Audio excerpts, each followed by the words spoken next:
Muy buenas noches a todos los compañeros médicos participantes de este webinar. Para nosotros, los miembros del Comité de Anemia, la Asociación Colombiana de Nefrología, es un gusto que nos acompañen en la noche de hoy. Esta conferencia que vamos a desarrollar el día de hoy es el primer módulo de dos que vamos a desarrollar, en el cual queremos tratar la anemia en el paciente con enfermedad renal crónica en condiciones especiales.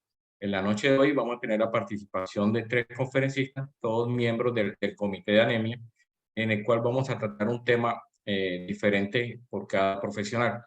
Al finalizar las tres charlas, pues daremos paso a las preguntas que se encuentren dentro del panel. Recordamos que todas las preguntas se pueden ir alimentando en nuestro chat y de ahí vamos a ir tomando las que consideremos de mayor relevancia e importancia y las que logremos contestar. Para nosotros todas las preguntas son importantes, muchas veces el tiempo no nos permite. Vamos a comenzar nuestra primera charla titulada Anemia y Diabetes, a cargo de la doctora Carolina Larrarte, internista nefróloga, egresada de la Universidad Pontificia Javeriana, y actualmente se encuentra laborando como nefróloga de la Unidad Renal RCS en Bucaramanga.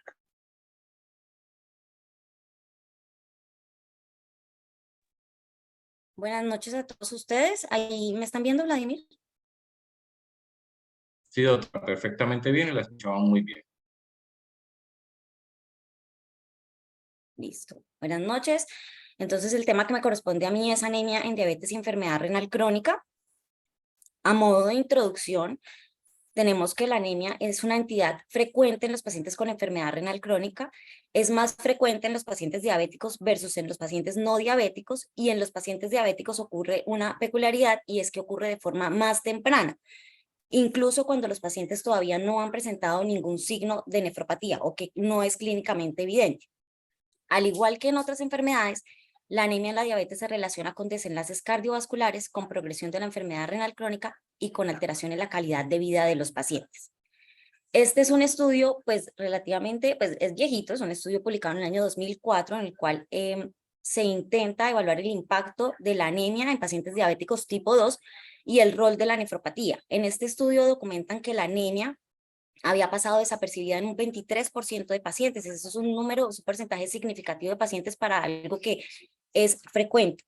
En los pacientes diabéticos se encontró que era más frecuente la anemia que en la población general, hasta 2 a 3 veces, y hay algunos otros reportes de 2 a 10 veces más frecuente, y esto era cuando se comparaba con población con la misma tasa de filtración glomerular y con las mismas reservas de hierro.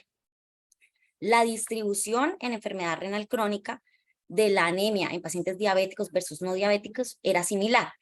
Eso quiere decir, así como se ve en la gráfica del lado derecho, que la anemia, el porcentaje de pacientes aumentaba, el porcentaje de pacientes con anemia aumentaba a medida que se deterioraba la tasa de filtración glomerular y aumentaba también a medida que progresaba el estadio de albuminuria de los pacientes.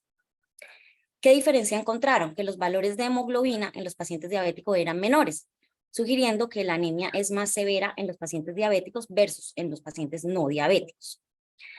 ¿Qué pasa con la anemia en la diabetes? La anemia es un factor de riesgo, es un factor independiente de mortalidad general y de mortalidad cardiovascular, con los HRs que ustedes ven aquí anotados en la diapositiva en este estudio. Y aquí vemos la gráfica de la sobrevida de los pacientes con anemia y enfermedad renal crónica, y con anemia sin enfermedad renal crónica sigue incluso siendo un factor importante de mortalidad. La anemia se relaciona, como en los otros contextos, con síntomas generales, con síntomas cognitivos, con pobre tolerancia al ejercicio, con indicación de transfusión, con hospitalizaciones, con calidad de vida, como lo habíamos dicho, como mortalidad, y en diabetes en sí se relaciona con complicaciones micro y con complicaciones macrovasculares, es decir, los pacientes presentan con más frecuencia retinopatía, nefropatía, enfermedad cerebrovascular, cardiovascular, úlcera y pie diabético. La anemia se puede relacionar con la progresión de la enfermedad renal, y la progresión de la enfermedad renal perpetúa la anemia, y entonces se genera un círculo vicioso ahí.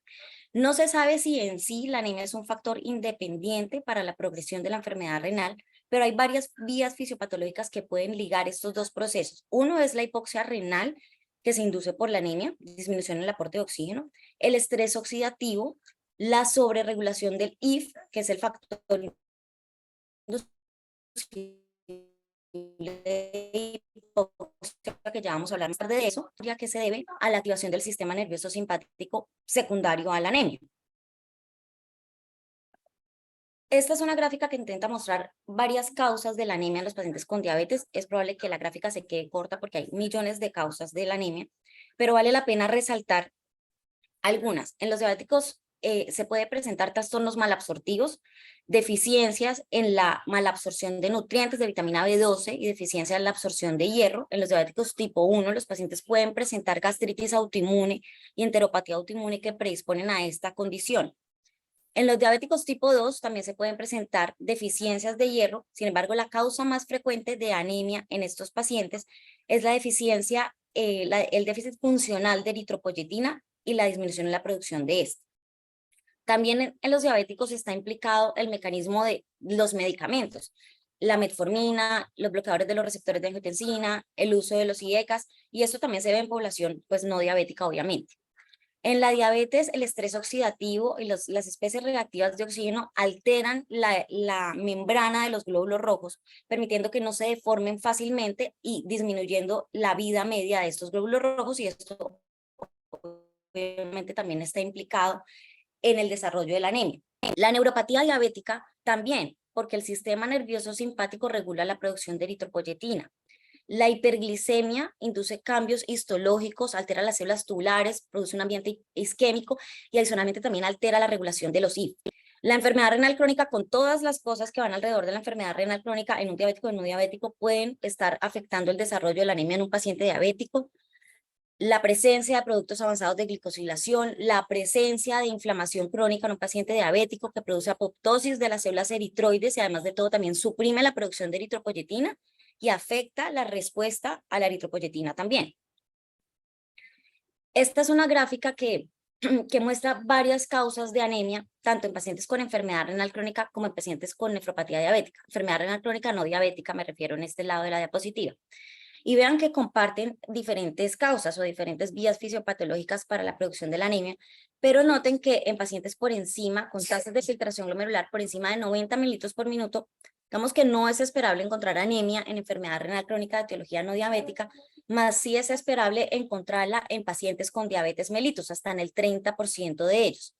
Y las alteraciones que podrían explicar esto son estas que vemos en la diapositiva: el hipoaldosteronismo hiporreninémico, la neuropatía autonómica, la hiperglicemia, la hiperfiltración glomerular y, muy importante, el daño microvascular y el daño tubular epitelial. Recuerden que en la nefropatía diabética uno de los principales o de los primeros cambios histopatológicos que se encuentran es la alteración de la membrana basal tubular, el engrosamiento, y esto genera una alteración estructural que afecta la relación entre la célula tubular epitelial, el intersticio donde se produce la eritropoyetina y las células vasculares endoteliales. Entonces esto puede afectar tanto la producción de eritropoyetina como la excreción hacia la sangre de la eritropoyetina. En los pacientes diabéticos con enfermedad renal crónica, al igual que en los pacientes con enfermedad renal crónica sin diabetes, pues no se espera que la eritropoyetina, los niveles de eritropoyetina estén bajos, incluso pueden estar normales o incluso elevados. Pero ¿qué es lo que sucede con esto? Que el nivel de eritropoyetina puede ser bajo para el nivel de la hemoglobina que presenta el paciente, y esto sugiere que hay una deficiencia funcional de eritropoyetina, que además de los otros mecanismos fisiopatológicos que ya les he hablado, vale la pena resaltar que en la diabetes existe la glicosilación, se presenta la glicosilación de receptores de eritropoyetina por la hiperglicemia, y la inflamación genera una alteración de la respuesta, afecta la respuesta a la eritropoyetina, altera la expresión del receptor de la eritropoyetina e inhibe la unión de esa eritropoyetina al receptor. Y por otro lado, los pacientes que tienen, por ejemplo, un síndrome nefrótico, que tienen proteinurias importantes, pueden tener excreción urinaria de eritropoyetina, que ese es otro mecanismo también de anemia en los pacientes con enfermedad renal. ¿Qué consideraciones terapéuticas tenemos? Esto aquí ya es un poquito desalentador en este tema, pues porque sabemos que la anemia es frecuente, sabemos que la anemia puede ser más severa en los diabéticos, sabemos cómo diagnosticarla, podemos aprender a hacer un abordaje diagnóstico, pero ahora, ¿qué hacer con estos pacientes? Realmente no hay muchas respuestas, porque las consideraciones terapéuticas en los diabéticos con enfermedad renal crónica pues son las mismas que los pacientes con enfermedad renal crónica sin diabetes. La meta de hemoglobina que se maneja es igual, no hay guías realmente que se direccionen como tal al manejo específico del paciente diabético, Y a pesar de que quisiéramos que el tratamiento de la anemia trajera desenlaces positivos en estos pacientes, realmente lo que se ha demostrado es alguna mejoría en la calidad de vida y la reducción de la necesidad de transfusiones, pero pues nada adicional. Dentro de los estudios que tenemos que son antiguos, que ya conocemos, que han establecido parámetros para el tratamiento de la anemia en enfermedad renal crónica, en estos estudios en los que se documenta que la normalización de la hemoglobina puede traer efectos deleterios en términos cardiovasculares o trombosis de accesos vasculares, pues en estos estudios la población diabética ha sido bien representada, como ven ahí en la tabla, en la parte inferior de la diapositiva. Es por eso que los diabéticos pues van dentro de las mismas reglas generales de la enfermedad renal crónica no diabética. Sin embargo, pues yo sí quiero dar como unos mensajes acerca de unos grupos de medicamentos que han surgido para tratar la anemia y otros para tratar la diabetes.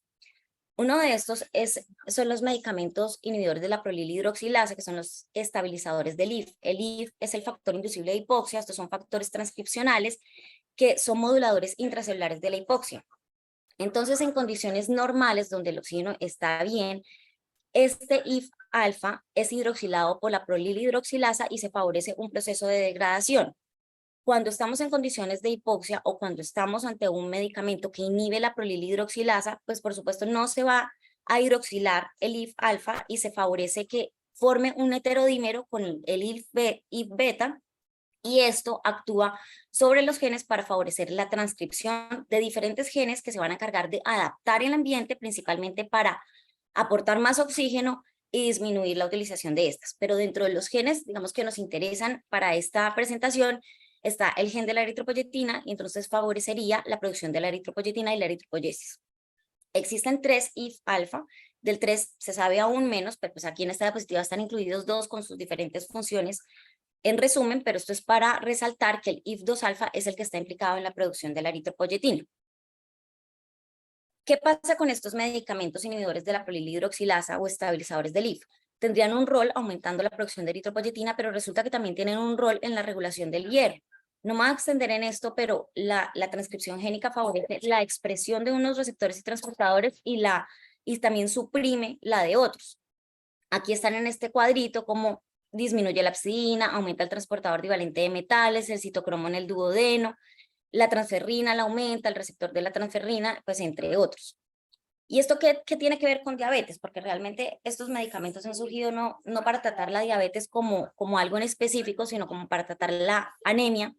Pero en la diabetes resulta que nosotros sabemos que la diabetes es un estado de hipoxia crónico, digamos que en los tejidos hay hipoxia, y eso está relacionado con todas las complicaciones macro y microvasculares de la diabetes. Entonces uno pensaría que si hay hipoxia, pues la activación del IF pues realmente va a lograr mejorar todo esto, pero resulta que en la diabetes mellitus esta activación del IF en la hipoxia es submáxima desafortunadamente, y eso es porque la hiperglicemia, se encarga de alterar todo esto que yo les estaba mostrando en la anterior diapositiva. Favorece la inestabilidad del IF llevando a la degradación proteosómica y adicionalmente impide su acción porque no favorece esa dimerización con el IF beta para generar respuestas adaptativas. En la enfermedad renal diabética como tal ya se ha encontrado que hay pues hipoxia en la corteza renal, que eso se sabe, estrés oxidativo, productos avanzados de glicosilación y adicionalmente hay una serie de señales que están alteradas. La deprivación de señalización por nutrientes está alterada y esta señalización es la que se encarga también de regular el IF. Entonces parece que hasta el momento se sabe que la enfermedad es las causas de anemia en los pacientes con nefropatía diabética. Ahora, esta alteración en el equilibrio de los IF genera o ha sido asociado incluso en modelos animales ya inflamación renal, fibrosis y progresión de la enfermedad renal. Entonces, la preocupación que hay alrededor de esto o la consideración terapéutica que yo tendría con respecto a estos medicamentos es que al dar estos medicamentos se mantiene activo el IF. Y al mantener activo el IF en una patología donde ya está activo puede traer una respuesta que ya no es adaptativa, sino que puede ser maladaptativa, con angiogénesis anormal, con inflamación, con fibrosis sobre todo, y pues hay algunos datos de que puede estar relacionado con progresión de la enfermedad renal. Igualmente hay autores que tratan de señalar que estos medicamentos pueden ser nefroprotectores, sin embargo hay alguna evidencia que también podrían estar implicados en progresión de la enfermedad renal, y esto entonces es un tema que está bajo discusión y que probablemente en el futuro vayamos a tener pues mayor discusión o mayor claridad con respecto a este cuestionamiento. El otro grupo de medicamentos que yo quiero traer a colación son los inhibidores del SGLT2, pues ampliamente conocidos para el manejo de la diabetes, ya para falla cardíaca, ya para enfermedad renal, y pues los inhibidores de SGLT2 también tienen un efecto sobre la hemoglobina del hematocrito. Estas son unas gráficas de un estudio realizado con dapaglifosina, en el cual se ve que la hemoglobina aumenta a la cuarta semana de tratamiento, aumenta aún más a la octava, y después se mantiene elevada durante todo el tiempo que recibió el tratamiento el paciente. Y cuando se comparan los grupos que recibieron dapaglifosina versus los que recibieron placebo, hay mayor porcentaje de pacientes en los que se corrigió la anemia y menor incidencia de anemia, es decir, casos nuevos de anemia en pacientes, en el grupo de pacientes que se encontraban recibiendo la dapaglifosina. Esto es un efecto de clase de estos medicamentos, eso ya ha sido corroborado con los otros medicamentos, solo que yo les traigo las diapositivas de la dapaglifosina.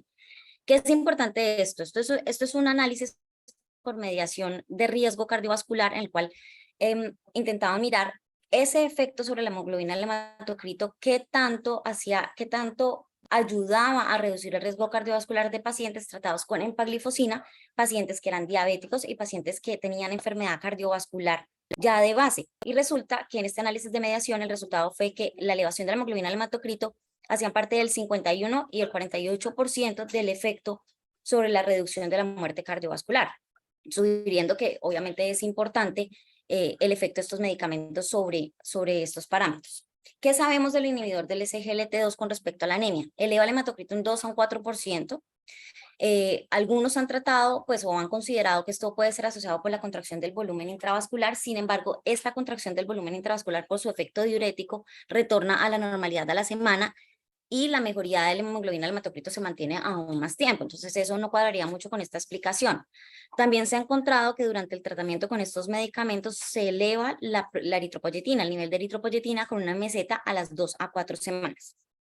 En este gráfico tenemos un paciente diabético en el cual, como hay glucosuria, este inhibidor de SGLT2 se encarga de reabsorber la glucosa y hay una actividad pues aumentada de la bomba sodio-potasio ATPasa, se aumenta el consumo de ATP, hay estrés, hay inflamación y adicionalmente hay transformación de estas células fibroblásticas que producen eritropoyetina a células miofibroblásticas que ya no pueden producir eritropoyetina. Entonces, pues esto es una causa de anemia en la diabetes.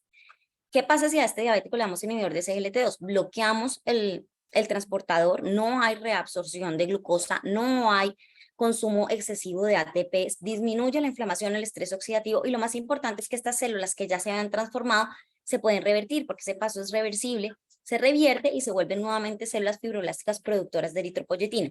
Y esto puede ser el mecanismo fisiopatológico que más explique el beneficio de estos medicamentos sobre la anemia. Ahora, también se sabe que los inhibidores SGLT2 inhiben el IF1-alfa y activan el IF2-alfa, básicamente porque activa la señalización de deprivación de nutrientes que les estaba mostrando anteriormente. Entonces, esto pues también explica por qué mejora la hemoglobina del hematocrito en estos pacientes. Y adicionalmente también tienen un rol en la regulación del hierro, porque al aumentar la producción de eritropoyetina, aumenta la eritroferrona que inhibe la hepcidina, y al inhibir la hepcidina, pues se aumenta la disponibilidad del hierro, básicamente porque se absorbe del tracto gastrointestinal y se libera de los sitios de almacenamiento. E igualmente, si hay un rol de los inhibidores del SGLT2 sobre la inflamación, al disminuir la inflamación, disminuye también la hepcidina. Entonces estaría también colaborando con este proceso. Ahora, por último y no menos importante, está la metformina, que pues sabemos que está relacionada con una deficiencia de vitamina B12. Aquí no me voy a extender, pero hay múltiples razones por las cuales se asocia con la deficiencia de vitamina B12, y es básicamente por alteración en la absorción y el metabolismo de esta. Ha sido reportada la deficiencia de vitamina B12 en un rango bastante amplio, del 6 al 50%, y parece que esta asociación se debe a la dosis y al tiempo de exposición. Aumentar la dosis de metformina cada gramo día duplica el riesgo de presentar deficiencia de vitamina B2. Y si ustedes tienen un paciente con mayor exposición a la metformina, más de 3 años de tratamiento, estos pacientes tienen más riesgo de tener esta deficiencia que los pacientes que tienen menos de 3 años. A pesar de que está establecido la asociación con la deficiencia de vitamina B12, la relación con el desarrollo de anemia y con neuropatía no está tan clara. Sin embargo, sabemos que la deficiencia de vitamina B12 es una causa de anemia y de neuropatía. Entonces, pues, igual nos obliga a estar pendiente de esta asociación y de si el paciente presenta deficiencia de vitamina B12. Nuestras guías CADIGO realmente recomiendan monitorizar la vitamina B12 anualmente en los pacientes que lleven más de 4 años con metformina o en los pacientes que tengan riesgo de presentar deficiencia de vitamina B12. Las guías ADA del 2023 pues no puntualizan en nada adicional, básicamente que dicen que también especialmente en los pacientes con anemia y con neuropatía periférica, y hay otros autores que hacen como unas recomendaciones un poco más puntuales, pero todas son alrededor del tiempo de exposición, de la dosis a la cual ha sido expuesto el paciente y de los factores de riesgo adicionales para presentar deficiencia de vitamina B12, el alcoholismo, la edad, por ejemplo, si el paciente está en estado de nutrición o si el paciente tiene un tiempo prolongado de tratamiento con inhibidor de la bomba de protones. Esas son como las recomendaciones alrededor de a grandes riesgos de la deficiencia de vitamina B12 en metformina. Como conclusión les traigo que la anemia es frecuente en los pacientes diabéticos, es más temprana, incluso sin signos de nefropatía como hemos hablado, y es más severa. También se relaciona con desenlaces desfavorables, con progresión de la enfermedad renal, con algunos, digamos, resultados desalentadores con respecto al impacto que puede tener la normalización de la anemia en estos pacientes. Una fisiopatología muy amplia con múltiples factores de riesgo o con múltiples factores causales para el desarrollo de la anemia, que implica que debemos hacer un abordaje integral para realizar un diagnóstico etiológico. Y con respecto a los medicamentos, me parece importante resaltar que toda la regulación del IFE en la diabetes y en este estado de hipoxia crónico realmente está alterado, y probablemente en un futuro, pues ahorita seguramente no sabemos todo lo que debemos saber de los IF, pero probablemente en un futuro vayamos a tener información diferente que nos obliga a hacer un abordaje individualizado, tal vez en los pacientes diabéticos con anemia. Es lo que, digamos, me atrevería a decir con respecto a los IF. Muchas gracias por su atención. Carolina, muchísimas gracias por tan excelente conferencia. La verdad es que una gran cantidad de conocimientos que vamos adquiriendo en el paso de esta conferencia. Por ahora vamos a dar paso a la doctora Elizabeth Arrieta. La doctora Elizabeth Arrieta es internista en la Universidad de Cartagena y hemato-oncóloga de la Universidad de ICESI, actualmente laborando en la ciudad de Cali. El tema a tratar va a ser anemia en trasplante renal, causas, consecuencias y manejo. Le recordamos a toda la audiencia que las preguntas las pueden ir desarrollando, redactando en nuestro chat, y al final de las 3 conferencias pues daremos inicio a la discusión de los temas. Adelante, doctora Elizabeth. Hola, muy buenas noches para todos. Qué alegría que se puedan reunir de nuevo con nosotros a hablar de un tema tan interesante como anemia. Y como estamos hablando de temas interesantes, pues se nos ocurrió preguntarnos cuál es el impacto clínico y cómo se maneja el paciente post-trasplante renal que hace anemia. Y es que uno lo que esperaría luego de un trasplante renal es que el paciente haga un cuadro de eritrocitosis post-trasplante. Sin embargo, no es raro presentar anemia post-trasplante y el abordaje temprano de esta tiene impacto en el pronóstico del injerto renal que vamos a colocarle a nuestro paciente. Porque si bien es típico que mejoren, más o menos un 30 a 50% de los pacientes desarrollan anemia post-trasplante. Esta es una predictor importante de morbilidad cardiovascular, de menor supervivencia del injerto, es un factor de riesgo de mortalidad por todas las causas de rechazo agudo de ese injerto y una disminución de la tasa de filtración glomerular de nuestro nuevo injerto, poniendo en peligro la viabilidad y la sostenibilidad del mismo en el tiempo. Y es que si bien hablábamos que puede ser hasta el 51% la incidencia, esta va disminuyendo a la medida del tiempo y en el primer mes más o menos el 70-80% de los pacientes tienen anemia derivada de las pérdidas sanguíneas durante el trasplante renal. Esto desciende hasta el 40% en los primeros 3 meses posterior al trasplante, derivado ya no de las pérdidas quirúrgicas, sino más bien de la toxicidad hematopoyética hematológica que sobreviene derivado de los fármacos inmunosupresores y podemos bajar hasta el 20% a los 12 meses post-trasplante. Las más tardías, es decir, luego del año post-trasplante, podemos presentar hasta el 30 a 50% y se ha descrito que luego de un trasplante renal, hasta 8 años después, el paciente puede desarrollar anemia post-trasplante y esta tiene un impacto importante en la evolución clínica del paciente. ¿Qué cosas se asocian a que mi paciente tenga mayor riesgo de anemia post-trasplante renal? Uno, la calidad del órgano trasplantado. Entre más viejo sea el órgano, entre más tiempo de isquemia esté el órgano, menor es la reactividad del mismo y mayor es la probabilidad de anemia post-trasplante. La capacidad regenerativa de la médula ósea, y aquí sí es importante tener en cuenta 3 factores. Uno, la edad del paciente. A más viejito el paciente, menos capacidad reactiva. Es decir, que a pesar de que mi riñón nuevo es capaz de restaurar la eritropoyesis y la producción de eritropoyetina, esa médula se vuelve como sorda frente a los estímulos y la cantidad de progenitores eritroides se ve disminuida en el tiempo.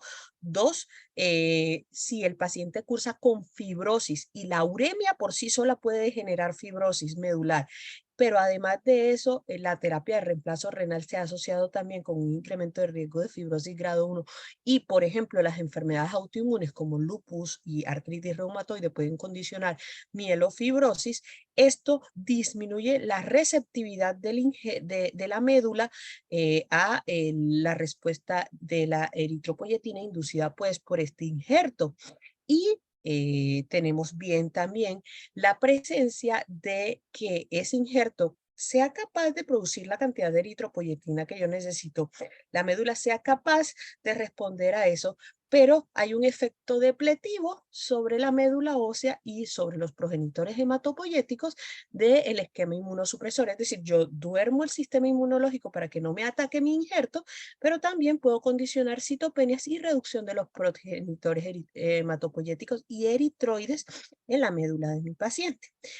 La otra cosa importante es la cantidad de sangre que pierda en la intervención quirúrgica y esto tiene que ver más con el expertise del cirujano que hace el procedimiento, pero no solo de eso, sino de las intervenciones abdominales previas que tenga mi paciente y de la fibrosis previa que tenga dentro del abdomen, que condicionan que sea mucho más difícil el trasplante renal, el aumento del reciclaje de hierro y una cosa súper importante que es una respuesta atenuada a la inflamación oxidativa y es el efecto de la lesión del halo injerto por isquemia de reperfusión una vez reconstituimos toda la función vascular de ese riñoncito que acabamos de trasplantar. Y es así como cuando estamos frente a un paciente post-trasplante, la definición de anemia, las sociedades internacionales no se ponen de acuerdo.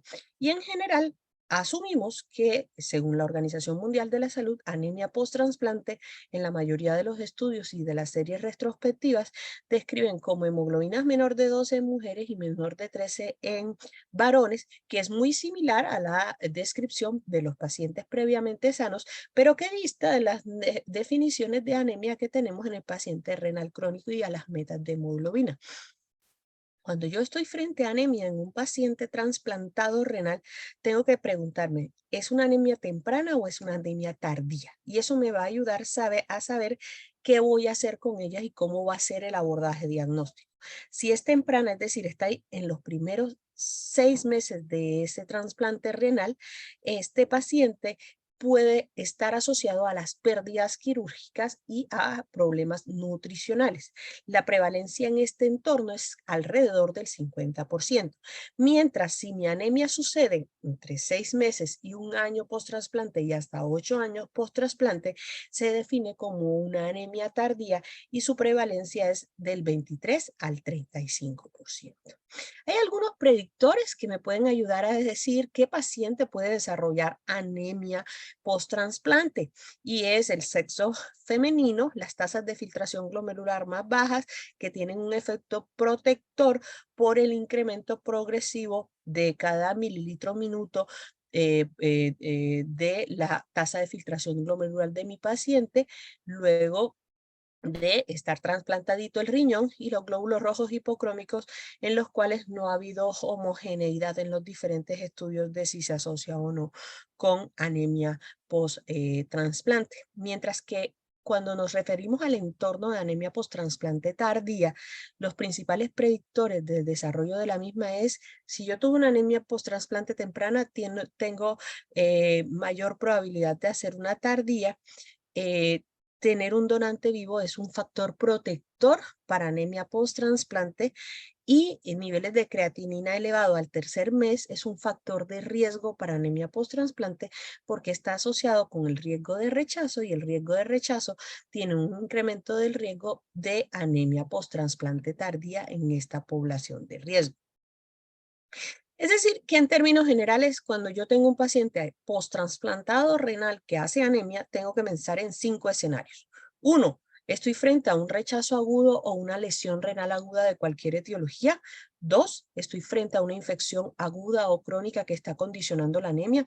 Me refiero aquí al caso de infecciones como citomegalovirus o infecciones como el parvovirus B19, que ustedes saben que en la población trasplantada renal tiene unas implicaciones pronósticas importantísimas, porque puede condicionar la pérdida del injerto renal, puede condicionar aplasia pura de células rojas, y esta aplasia pura de células rojas desencadenar en mayor politransfusión de estos pacientes, poniendo en peligro la posibilidad de un segundo trasplante renal en esta población de riesgo. Y que, si se dan cuenta, las terapias no son uniformes en el tiempo, pero para el parvovirus B19 en general tenemos la posibilidad de la administración de la ciclosporina con la inmunoglobulina. Ninguno de los dos tiene INVIMA para esto. Toca hacer múltiples peripecias para lograrlo, pero sí podemos lograr tasas de respuestas alrededor del 60 al 70% para el tratamiento del parvovirus B19 post-trasplante renal que condiciona aplasia pura de células rojas. El otro contexto es las infecciones agudas por citomegalovirus. La reactivación por citomegalovirus, como condiciona el riesgo de utilizar fármacos que son potenciales mielotóxicos, incrementan el riesgo de anemia post-trasplante en estos pacientes. Entonces, frente a anemia en el contexto infeccioso, debo pensar en virus como la principal causa, o en cuadros de infecciones bacterianas agudas que condicionen frenos medulares agudos en esta población de riesgo. Tercero, carenciales: hierro, ácido fólico y vitamina B12. Aquí cobra importancia uno, que durante el acto quirúrgico pierden mucha sangre y pueden condicionar el riesgo incrementado de ferropenias. Eso, asociado a un estado de privativo pretransplante, puede condicionar a este incremento del riesgo, por lo cual estos pacientes tienen que tener un perfil ferrocinético completo en el abordaje inicial, el ácido fólico y la vitamina B12 para el análisis de los mismos. De causas misceláneas, no se les olvide que estos pacientes pueden tener múltiples causas hematológicas: hemoglobinopatías, talasemias, hemólisis por microangiopatías trombóticas. No se les olviden que pueden hacer síndromes mielodisplásicos asociados a trasplante, y esto tiene que ver con los esquemas inmunosupresores.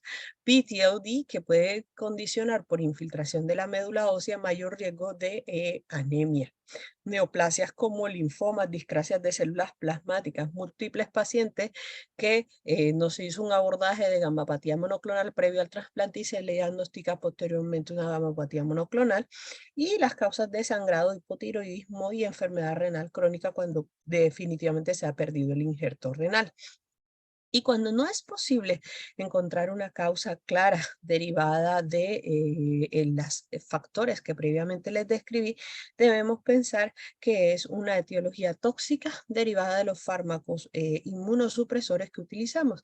Y de estos, por ejemplo, se ha descrito que la satioprina incrementa de forma significativa el mayor riesgo de anemia post-trasplante renal en estos pacientes. Entonces, lo que está descrito en la literatura es que luego de hacer un trasplante renal, la severidad y la probabilidad de la pérdida del injerto y de la supervivencia de mis pacientes dependen de la etiología de esa anemia.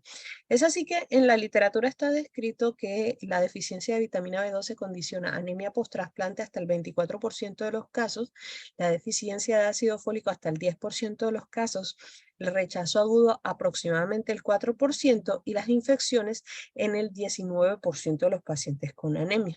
Sin embargo, este artículo es muy interesante porque de todos los pacientes que incluyeron en la base de datos, de un análisis histórico de pacientes con anemia post-trasplante, encontraron que de las causas nutricionales, la principal causa es la deficiencia de hierro en el 34% de los casos, seguida por las deficiencias de vitamina B12. De las causas de pérdida del injerto o rechazo, más o menos al 11%, las infecciones se llevan un gran porcentaje de todas las causas de anemia post-trasplante y las pérdidas por menstruaciones o pérdidas post-procedimiento pueden representar hasta el 7% de las causas de anemia post-trasplante renal. Y estas tienen una asociación directa en el análisis multivariado en relación a una menor supervivencia tanto del injerto como del paciente. Y es así como encontramos 4 predictores de menor supervivencia en la población que hace anemia post-trasplante, y es la presencia de la anemia, que ésta sea severa, descrita como hemoglobina por debajo de 11 posterior al trasplante, la pérdida o rechazo del injerto y la presencia de causas infecciosas como los factores que más se asocian con una menor supervivencia tanto del paciente como del injerto posterior a un trasplante renal. Entonces, siempre que estemos en los primeros 6 meses, piensen en hierro. Generalmente son deficiencias por agotamiento de las reservas de hierro, por pérdidas perioperatorias y por malnutrición. Y es que en el paciente trasplantado renal se presenta un aumento en la utilización del hierro con el inicio de la eritropoiesis, con los niveles que lentamente incrementan de esa eritropoyetina y que son producidos por ese injerto y que condicionan que, a pesar de que se está produciendo la eritropoyetina que necesita, no tiene suficiente gasolina el carro para funcionar. Mientras que en el contexto tardío encontramos 2 etiologías fisiopatológicas que lo explican. Los pacientes que tienen una capacidad alterada de síntesis de eritropoyetina derivada de la estabilidad del injerto, y los pacientes que tienen resistencia de la médula ósea a la eritropoyetina que se produce. Y es así que hay una asociación directa entre anemia tardía y insuficiencia renal aguda o pérdida de ese injerto. Por eso siempre tenemos que trabajar de la mano los nefrólogos trasplantólogos con el grupo de hematología para identificar si estamos o no frente a un rechazo, y esa es la causa que está condicionando la anemia tardía en mi paciente, luego de haber descartado las otras causas como la deficiencia de hierro, la inflamación e infección, la presencia de fármacos inmunosupresores. En algunos casos nos toca suspender la inmunosupresión y dejar prácticamente esteroides como esquema inmunosupresor para ver cómo se limpia la toxicidad hematológica inducida por estos fármacos, o hacer reajustes de dosis que nos permita preservar la viabilidad del injerto y preservar la hematopoiesis de mi paciente, sobre todo cuando son multidimensionales. Otro aspecto importante es medicamentos que afectan el sistema renina-angiotensina-aldosterona. Ustedes saben que esto hace parte de la piedra angular de tratamiento que usamos para la eritrocitosis post-trasplante, pero ellos por sí solos nos van a producir anemia en ese contexto del paciente post-trasplante renal, y en algunos pacientes nos toca modificar la pauta antihipertensiva para minimizar ese efecto potencialmente anemizante que pone en peligro ese injerto. Y los fármacos inmunosupresores, estos pacientes requieren profilaxis con trimetoprim sulfa y algunos agentes antivirales como el valganciclovir, que habíamos hablado en el contexto del citomegalovirus, y ambos son mielotóxicos y a veces nos toca quitarlos, esperar que se recupere la médula ósea para reiniciar pues estos fármacos. Y es que no solamente la anemia es la única citopenia post-trasplante descrita. Post-trasplante renal, en este análisis de 1.651 pacientes trasplantados entre el 2009 y el 2019, 11% tenían anemia grave, 19% experimentaban leucopenia y 4% trombocitopenia. La mezcla de estas citopenias se presentaba hasta en el 60% de los pacientes, y en la regresión, en el análisis multivariado, el uso de donantes fallecidos o cadavéricos, la viremia de citomegalovirus y el tratamiento con timoglobulina se asociaron con un riesgo incrementado tanto de leucopenia, anemia y trombocitopenia. Y ustedes saben que la ATG hace parte del tratamiento inmunosupresor de los trasplantados renales y la reactivación de citomegalovirus. Si partimos de que el 80% de la población adulta somos citomegalopositivos, es elevada en el paciente del contexto post-trasplante. Y el citomegalovirus por sí solo se incrementa el riesgo tanto de leucopenia como anemia, y de los esquemas inmunosupresores la azatioprina por sí solita incrementa potencialmente la probabilidad de desarrollar anemia en el contexto del paciente post-trasplante. Y es que en función del agente inmunosupresor varía la probabilidad de desarrollar anemia post-trasplante. Y entonces, ¿para qué les he hablado toda esta charla de anemia post-trasplante renal? Hombre, porque tiene impactos pronósticos significativos. Se mueren más por todas las causas, fallan más sus injertos, tienen más falla cardíaca congestiva, tienen más hipertrofia ventricular, tienen una disminución de la tasa de filtración glomerular, y hay otros puntos adversos que son blandos, pero que deterioran progresivamente la calidad de vida del paciente, como la fatiga crónica, la capacidad reducida para el ejercicio, el deterioro cognitivo y el deterioro global de la calidad de vida de los pacientes. Y aquí, como les hablaba, la meta de nivel de hemoglobina en los receptores de trasplante renal varía mucho, pero la mayoría de la literatura habla de que entre 12.5 y 13 gramos es lo que esperaríamos, pero en promedio se incrementa al año post-trasplante entre 14.45 más o menos 2.3 gramos la hemoglobina de estos pacientes. Es decir, que esperamos que incremente en el primer año post-trasplante hasta 3.7 gramos la hemoglobina de nuestro paciente. Y este es de lo que les he hablado. Primero, carenciales infecciosos autoinmunes, descartar todas las causas y en función de eso el abordaje terapéutico de los pacientes. Si luego de 3 meses post-trasplante el paciente tiene anemia severa, tengo que hacer el reconocimiento temprano de la etiología antes de que yo ponga en peligro la viabilidad del injerto. Si dejo que pasen los 3 primeros meses post-trasplante y que pase el primer año post-trasplante, la reversibilidad del deterioro del injerto puede ponerse en peligro de forma significativa. Y es que debo diagnosticar y tratar todas las causas reversibles: déficit de hierro, ácido fólico, vitamina B12, mielotoxicidad por inmunosupresores, y debo determinar los niveles de hemoglobina para hacer seguimiento a estos pacientes, que, como les hablaba, la meta está entre 12.5 y 13 gramos de hemoglobina post-trasplante renal. Este es el estudio CAPRI, que es un estudio viejito, ustedes lo conocen, pero este estudio es muy importante porque nos habla de la correlación de la anemia y la progresión de la insuficiencia renal crónica en los pacientes trasplantados. Este es el estudio más grande que tenemos en post-trasplante renal. Y investigaba si darles eritropoyetina beta es importante y mejora el pronóstico y la calidad de vida de estos pacientes. Y comparamos la normalización de la hemoglobina de estos pacientes versus una corrección básica del nivel de hemoglobina en receptores de trasplante renal que tienen hemoglobinas post-trasplante menores de 50, con tasas de filtración glomerular alrededor de 50 mililitros por minuto.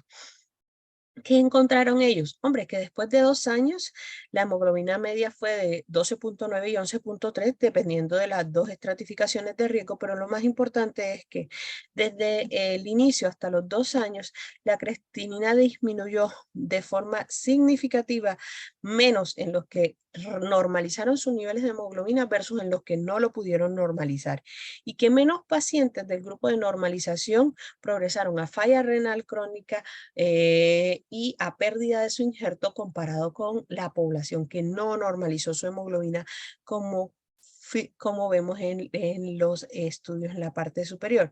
Y en los endpoints secundarios, importante, uno, que hay una mejoría en las tasas de filtración glomerular de este grupo de pacientes, y en la preservación de la función renal de los pacientes. Y en el estudio CAPRI, el endpoint más importante es la supervivencia del injerto. Y es que se dan cuenta que la supervivencia censurada por muerte fue significativamente mayor en el grupo de los pacientes que tenían hemoglobinas normales post-trasplante en comparación con el grupo de los que no normalizaron su hemoglobina post-trasplante, y la corrección completa se asoció con una mejoría significativa en las mediciones de calidad de vida a los 6 y 12 meses de este ensayo clínico, lo cual soporta el beneficio de la normalización de la hemoglobina en el paciente que ha recibido un trasplante renal. Esto ya también se lo mostraba la doctora Carolina. Lamentablemente ni en el SHORT ni en el TRIAD están incluidos pacientes trasplantados renales. O sea que a pesar de que el SHORT y el TRIAD dicen que normalizar la hemoglobina incrementa el riesgo cardiovascular y las complicaciones cardiovasculares en los pacientes renales crónicos, estos no incluyeron pacientes trasplantados renales y no pueden ser el soporte de la evidencia que tengamos en ellos. Lo que sí tenemos es que CADIGO no dice nada específicamente de los trasplantados renales, no están incluidos en la guía.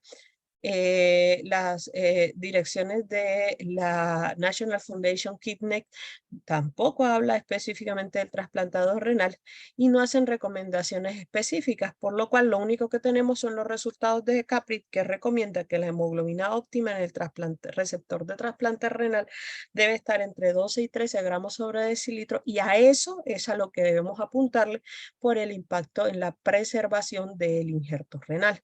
El tratamiento con hierro es indiscutible. Frente a una deficiencia de hierro, incluso sin anemia, esto es un predictor importante de mortalidad en renal crónico.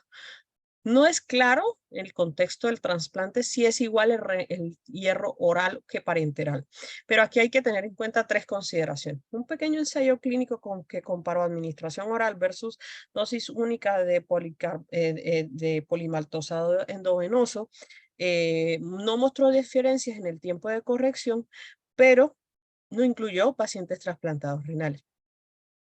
Hay una clara evidencia demostrada del beneficio del hierro parenteral en la población renal crónica. Y además de eso, parecería razonable utilizarlo porque tiene menos interacciones farmacológicas con los fármacos inmunosupresores. El paciente que recibe hierro oral lo debe recibir lejos de la satioprina, del micofenolato, de la ciclosporina, porque si lo recibe cerca, bloquea la absorción de estos medicamentos porque altera la producción de ácidos gástricos y además de eso, altera la tolerancia gastrointestinal de los fármacos inmunosupresores, incrementando el riesgo de estreñimiento y también de vómitos, por lo cual probablemente la vía de suministrar el hierro en los pacientes que tienen post-trasplante de deficiencia renal sea el parenteral. Y en conclusión, bueno, es claro que es un problema que es importante porque se asocia a un deterioro de la función renal, buscar siempre las causas secundarias y requiere un tratamiento precoz para que podamos preservar la función de nuestro riñón. Muchísimas gracias.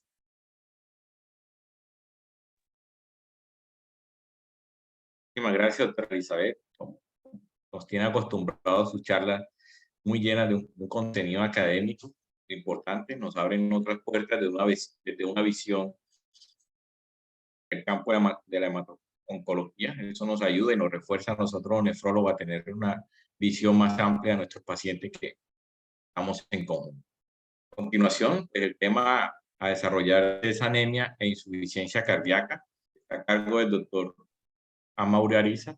Doctor Amaury Ariza es médico y nefrólogo de la Universidad de Nueva Granada, que también hace parte de nuestro comité de anemia.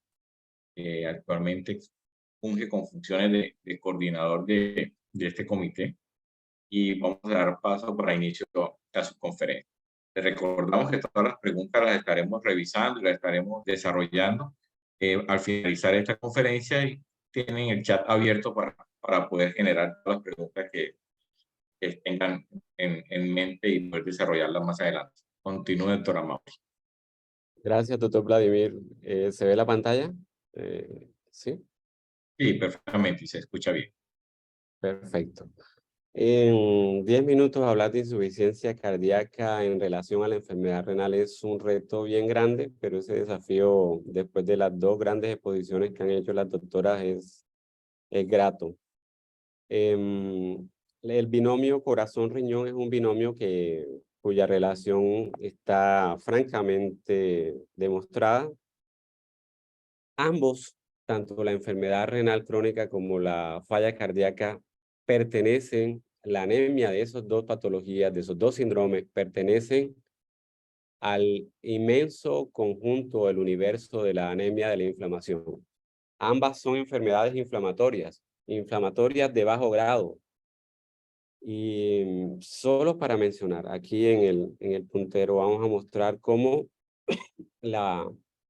ahorita que hablemos del metabolismo del hierro, la piedra angular de esa regulación va a depender de la histidina. Pero fíjense aquí quién regula la histidina.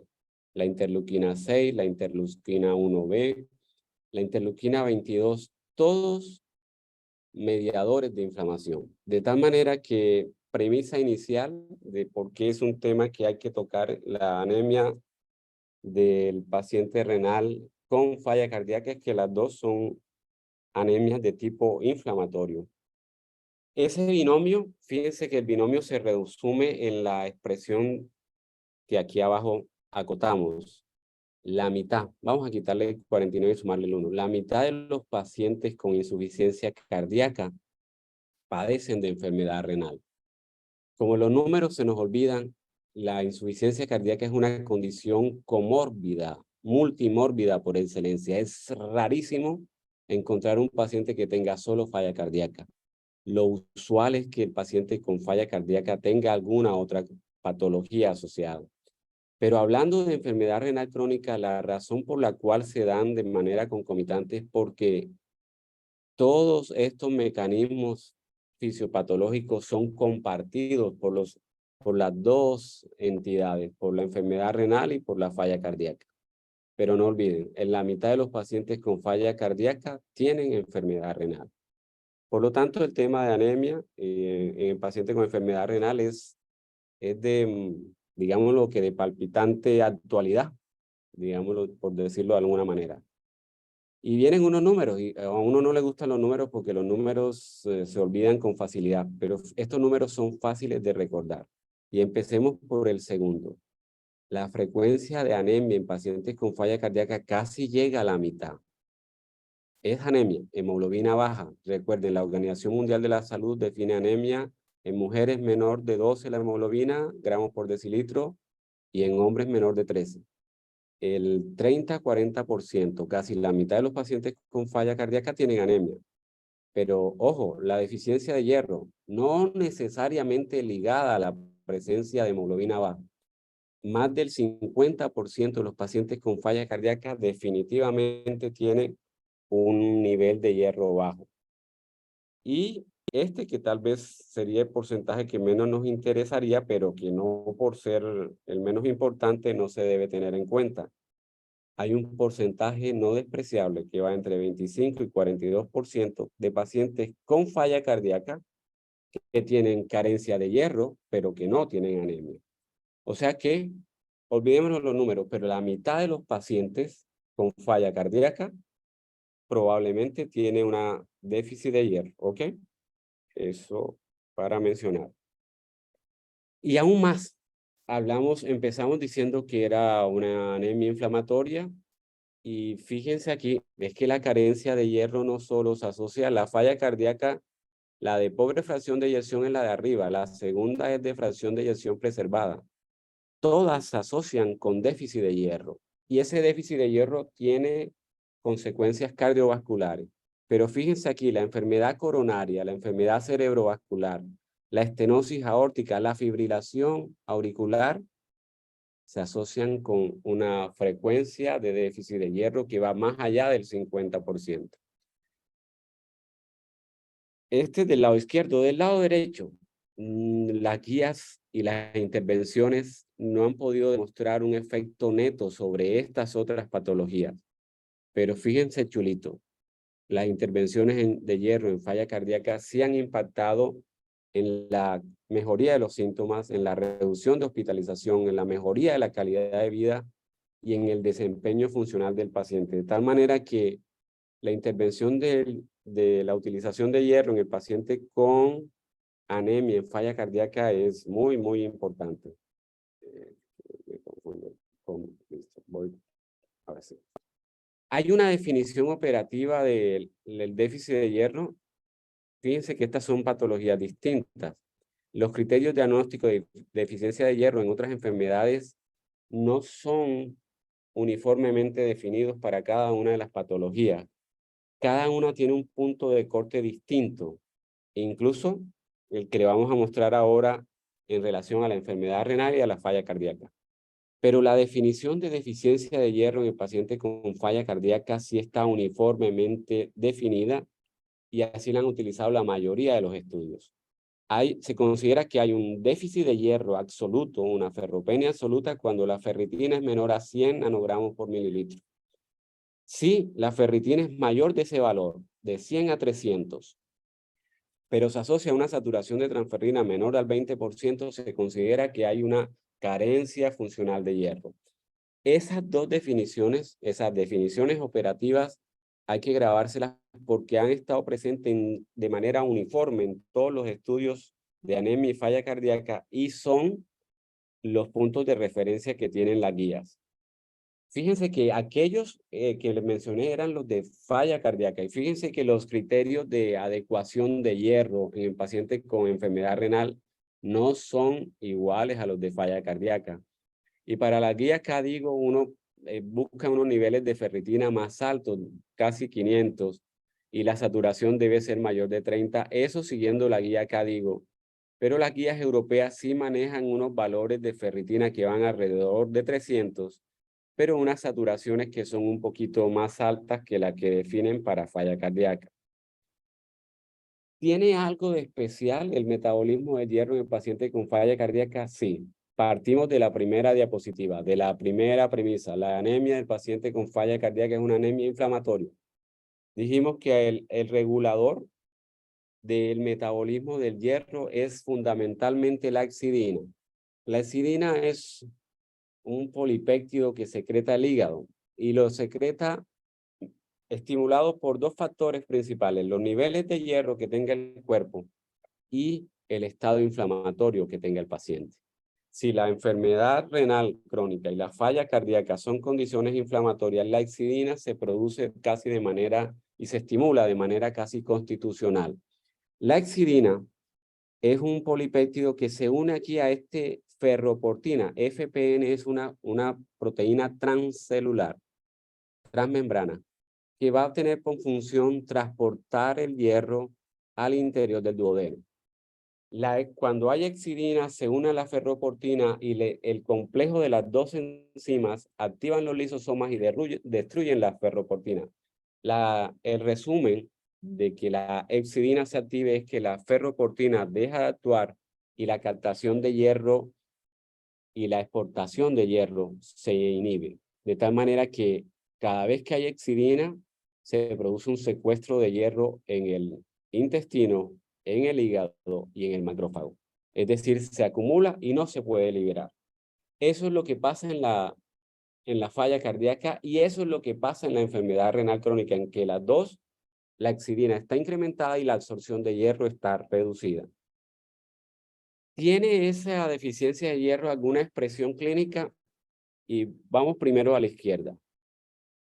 Claro, la deficiencia de hierro tiene unos efectos que tienen que ver con la eritropoiesis y otros que son extraeritropoyéticos.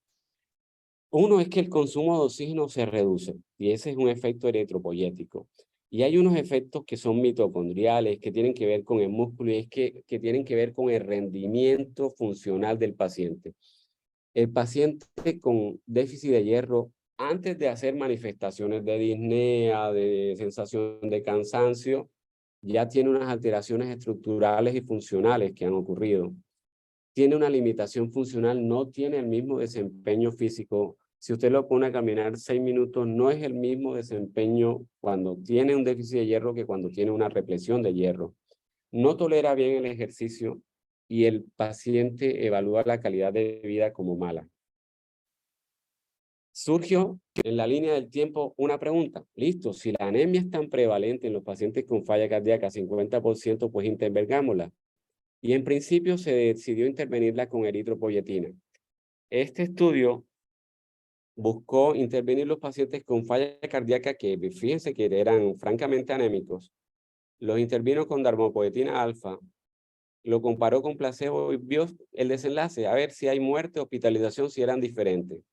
Sí se lograron cifras de hemoglobina distintas. en el que se usó darbepoetina, los niveles de hemoglobina fueron más altos. Pero fíjense acá a la derecha, el desenlace de muerte y de hospitalización no tuvo diferencias. La eritropoyetina, por lo tanto, no es la mejor forma de intervenir la anemia del paciente con falla cardíaca e incluso si tiene falla renal.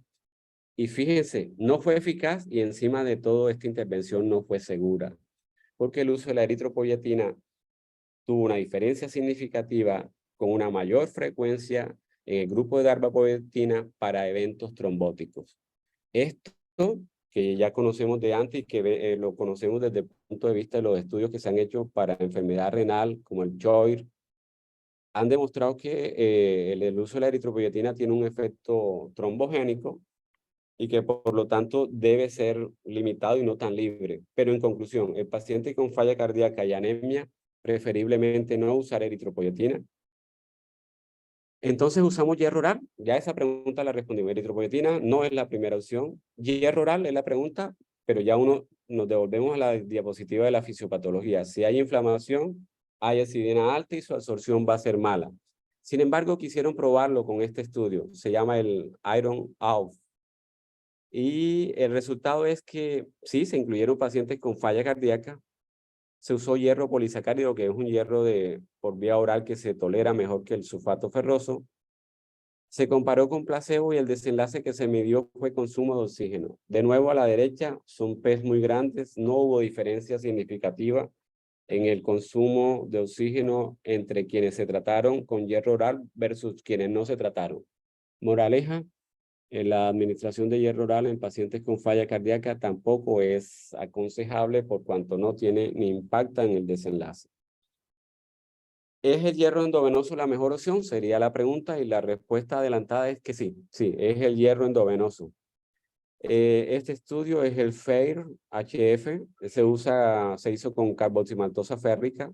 Francamente eran pacientes con falla cardíaca, pobre fracción de eyección y clase funcional 2-3. Se comparó con placebo y se hizo una evaluación clínica de rendimiento físico y de la disnea. Le fue mejor, si ustedes ven, el azul clarito es placebo, el azul intenso es carboximatosa férrica, y tanto la respuesta a la disnea como a la sensación subjetiva del paciente fue mejor con la carboximatosa férrica. Yo trabajo en un hospital público y siempre nos hacemos la pregunta, no tenemos carboximatosa férrica, ¿podemos usar hierro sacarosa, que es lo que tenemos? Pues bien, también se puede usar el hierro sacarosa y en los metaanálisis, aquí lo señalé, se incluyen en algunos estudios la carboximatosa férrica, pero pueden, y de ahí la evidencia de resultados benéficos con el hierro sacarosa. Ya al final, me adelanto un poquito y lo digo ahora, lo que pasa es que si tengo un paciente con falla cardíaca que es descongestionado, que he liberado de los edemas con el uso de diurético o alguna otra terapia descongestiva, usar hierro, cuando uso hierro sacarosa, tengo que usarlo diluido y de manera repetitiva. No se pueden usar grandes dosis, sino que dosis fraccionadas.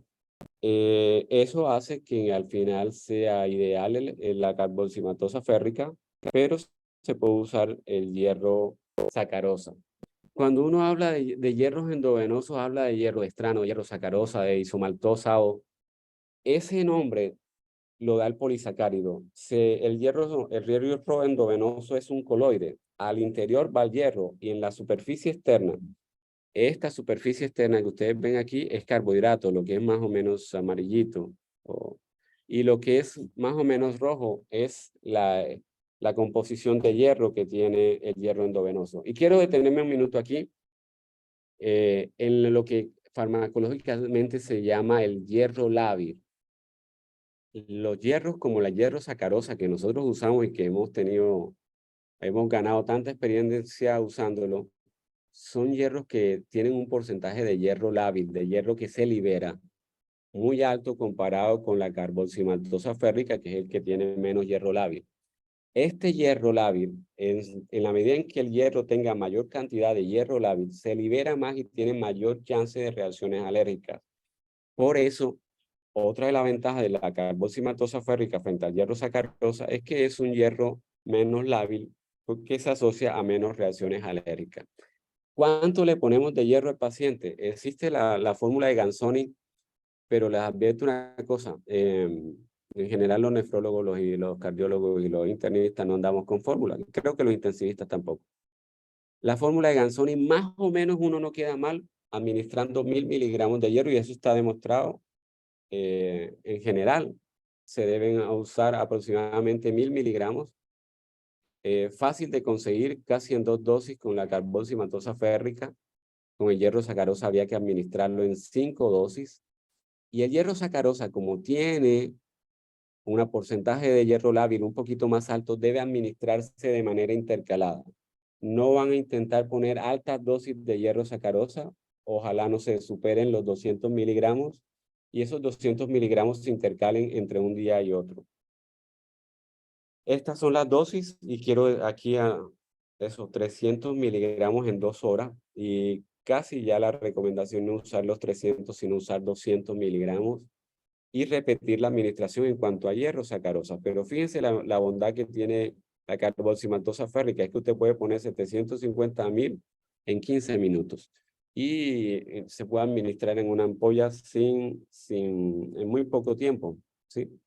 Entonces eso es lo que lo hace preferido o de elección, pero no quiere decir que hierro sacarosa en un paciente que esté bastante compensado la falla cardíaca sin edemas no se puede usar.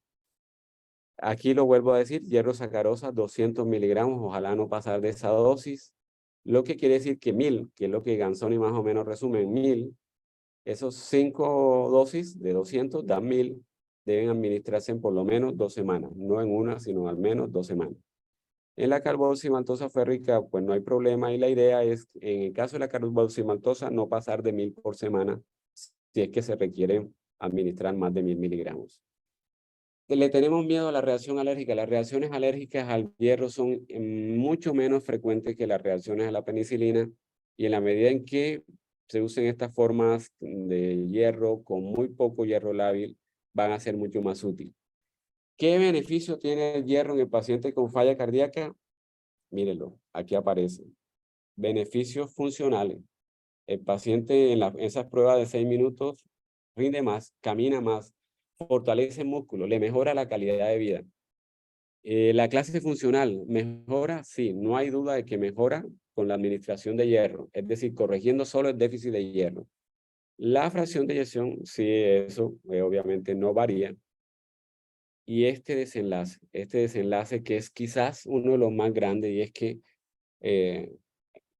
lo que pasa es que doy clases de semiología, entonces trato de darle los tics a los estudiantes y les digo, cada vez que se enfrenta uno a un paciente con falla cardíaca y falla renal, uno debe preguntar cuándo fue la última vez que se hospitalizó. Y si ha tenido antecedentes de hospitalización reciente, uno debe buscar medidas que impacten o reduzcan la hospitalización. Y la administración de hierro endovenoso, cuando se mide en un metaanálisis, hay 3 metaanálisis, los 3 son consistentes. Los 3 muestran que la administración de hierro endovenoso reduce la hospitalización en pacientes con falla cardíaca, de tal manera que sería muy útil. Ya para terminar, si un paciente llega con falla cardíaca, se excluyen los pacientes que tengan más de 15 de hemoglobina. Si tiene menos de 15 de hemoglobina, hay que medirle los niveles de hierro.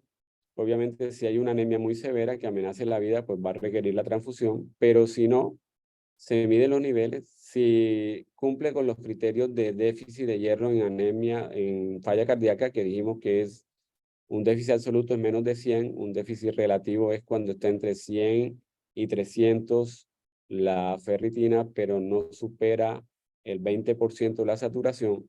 Si ese paciente tiene ese déficit, estime si considera con la fórmula de Ganzoni el déficit, pero en general, si no lo quiere estimar, administre 1000 miligramos de hierro y ese paciente con esos 1000 miligramos va a tener los beneficios que ya habíamos comentado, ¿ok? Esa era la parte de hierro y falla cardíaca que quería compartir con ustedes y obviamente estaremos prestos a las preguntas que se generen. Doctor Vladimir, mil gracias.